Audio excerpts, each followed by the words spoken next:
yung ano, yung pakiramdam mo, wait lang, yung pakiramdam mo na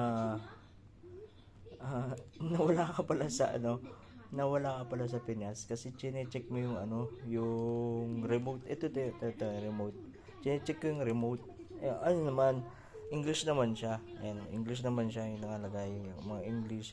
Pero, yung palabas dito, hindi ko makita kung may mga teleserye, may mga Pinoy movie, mga ganon. And, syempre, as a Pinoy, Pilipino, na culture natin manood ng mga ganon, mga horror, mga ganon, mga pelikula, mga showtime, mga ganyan. Hindi mo mahanap. Wala kayo sa yung napapanood ko. Tapos pag lilipat mo yung mga channel, ayan o, pag maglilipat mo yung channel, gagamitin mo ito syempre. Ano, o ayun, ayun, 1 HD. Hindi mo na alam kung anong papanoodin mo dito. Bye.